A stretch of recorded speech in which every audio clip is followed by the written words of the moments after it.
Hi, I'm Lisa Peet, and I'm going to explain how we use XML to code Charles Darwin. The Darwin Manuscripts Project, which is based at the American Museum of Natural History, is an ongoing project to transcribe Charles Darwin's handwritten notes and post them in full text on the project's website. We work from high-resolution scans, transcribe the notes directly into XML, and post them along with the images. Each page holds the metadata for each scanned note, and it's my job to first of all read Darwin's handwriting, which is not easy, and then to encode that transcription according to the site's protocols. XML stands for Extensible Markup Language. While HTML is also a markup language, the difference is that HTML influences data's display, how it will look on your monitor. XML is designed to carry data, to provide information about it that can be linked, searched, and displayed in different applications without changing the content. XML is more like a database, although it can also incorporate text, outside objects, and links, as well as database objects. It's a grammar, not a language, and it needs some kind of translator to render it readable, like a style sheet. We use XML to encode text in the Darwin Manuscripts Project for a few reasons. The bones of the project is the collection of scans of Darwin's notes, over 16,000 of them. The originals are held by museums and libraries all over the world, but the scans all live in Darbase, a central database on the project's servers. Each of these scans has a unique identifying number and also a Darbase number, which relates it to its place in the collection. Darwin was an unstoppable note-taker, and sometimes during the course of transcription we'll realize that a series of pages scanned in context with, say, drafts for On the Origin of Species turns out to belong to a different work, or observations from his voyage on the Beagle. In that case, we can change the Darbase number to order the pages in a different sequence or a new place altogether, without losing the unique identifier and the metadata attached to it. Also, using XML is forward-thinking. Someday this site, which looks nice and runs well, will be obsolete and old-fashioned. With all the transcriptions encoded in XML, it will be easy to upgrade the interface, or to come up with a mobile app for the Darwin scholar on the go. And because Darwin's notes, once they're transcribed, form a corpus of information that can be used in all sorts of ways, by scientists, historians, and linguists, just to name a few, it's important that the text be searchable. The fact that it's entered as plain text and organized by XML tags means that the text can be searched in a variety of ways through the project's website, but it can also be read in one of the other linked Darwin applications. For instance, eventually the Darwin Correspondence Project will be able to incorporate searches from our database. For this project, we work on Oxygen, a proprietary XML editor. There are plenty of open source editors around, but Oxygen is appropriate for the project setup, which has a number of people of different skill levels working at the same time. It's also designed to alert users to XML errors and where they are, and the color coding makes a long document easier to scan. Even though they behave differently, the written format of XML is similar to HTML. Each part of an XML document is made up of elements, and each element is enclosed, at its start and at its end, by element tags.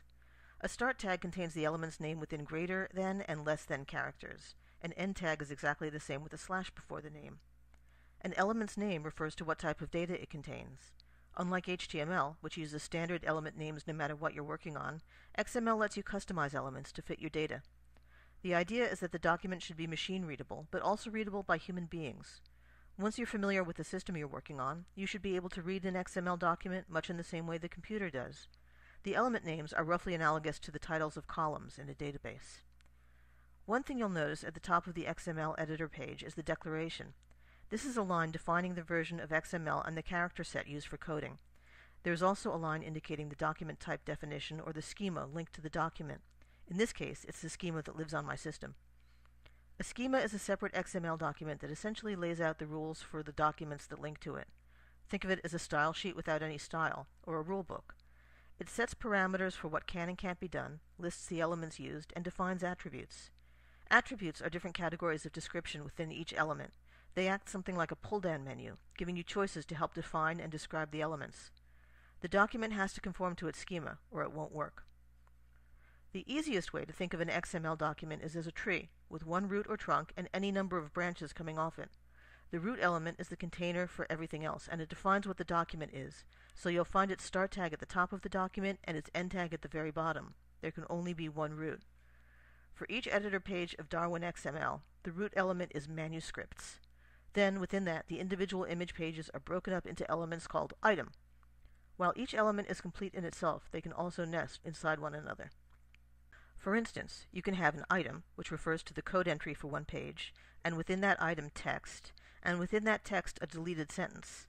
It's important that the start and end tags of each nested element appear in the right order to be properly nested. Each child element needs to close before its parents can close. Looking at a whole page of XML can be intimidating, but it's much less so once you break it down into small parts. And in fact, that's the whole point of XML, to break the text down into smaller components that can be parsed by the machine. It's also a good way to think about the text yourself, what the content is really about, and how it can best be translated into a digital content. Take a look at the typical page for a note. Everything on the page is contained in the item element. It's the first and last tag you'll see.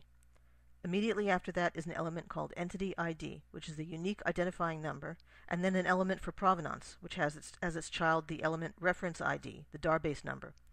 Then there is the permission, which is repeated on every page but needs to be adaptable depending on which library or museum the original comes from. Then you come to the main part of your transcription, the text. Each text element starts and ends with a break, a blank line. When you've come to the end of the transcription for that page, it's closed with the text end tag, and then the item end tag. It's pretty straightforward, and even all the content inside the text element isn't as complicated as it first looks. One of the fascinating things about reading anyone's notes is getting a window into their thoughts. Seeing the ideas that went into great theories is exciting, but watching those ideas take form is even more interesting. The best part about viewing an original document is being able to see the author's additions, deletions, insertions, changes of opinion, and the times when he came back later with a different writing implement to clarify or get rid of something. And this is where the customizable quality of XML works so well for this project. Not every element in XML needs to operate like a database object. It can also be descriptive, and because XML lets you name any kind of element you want, you can get as granular as you need to in order to describe what's going on. These elements serve as a kind of code for the site's readers. They stand in for additions, deletions, and interlineations, and the textual note element explicitly calls out a wide variety of features. Writing material changes, misspellings, marginal notes, retouching, additions in someone else's hand. The list is literally endless, since transcribers can add new textual notes as needed. These notes are a good instance of how attributes are used. If you decide an item needs a textual note, you add that element. In Oxygen, all elements are added from the list by double-clicking. Once you've done that, you need to enter a nil value inside the element itself, so that only the note number shows up in the body of your text. The software then automatically asks you for more information.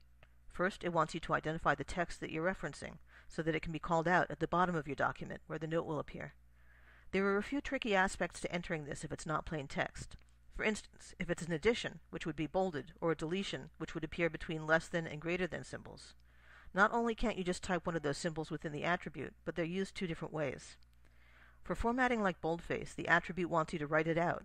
LT for less than, strong, which means bold in code, GT for greater than, then the text you're referencing, then LT/strong GT, as if you were reading it out loud. On the other hand, if you're referencing a deleted word or line, the less than and greater than symbols need to appear as part of the attribute, so you need to represent them as HTML hexadecimal characters.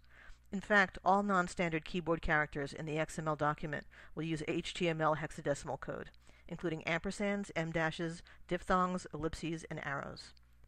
Once you've provided the text for the note, you need to choose the type of note from the list, and if something has been done to the text in question, if it's been overwritten or otherwise changed, you need to explain what was there originally. It's a lot of work, but when it's done, you end up with a textual note that explains what Darwin did with portable formatting and, again, fully searchable. Even more, this and all the other descriptive elements allow the site's users to view the material in plain text next to scalable images of Darwin's notes and see something of the man's thought processes at work. Sometimes this information is just a novelty. For instance, his note to self to read Sir George Grey's Travels in Australia again, with read amended to skim after he thought better of it. But sometimes this information conveys a deeper subtext, like when he changes his description of the Spanish soldier Narvaez's 16th century expedition to Florida from voyage to conquering. It's a tiny footnote to Darwin's enormous body of work, but it also says a lot about his understanding of history, global politics, and his place in the world. The project is full of small moments like that. Every XML project is going to look different, with different elements and attributes. The only way to become conversant in whatever you're working on is just to dive in and learn the format, and to remember that all code is really made up of small, comprehensible units. If you keep your nesting order correct and close up your tags, it's not too hard. When I've transcribed a full note of Darwin's, copied the XML from my editor to the page's backend, and published it, there's a real reward in having gone from this to this to this. But even more so is the idea of its longevity, and the fact that scholars, students, and curious civilians will all have the chance to discover something new about Charles Darwin through our coding efforts. As the subject of another well-coded primary source site might say, XML contains multitudes.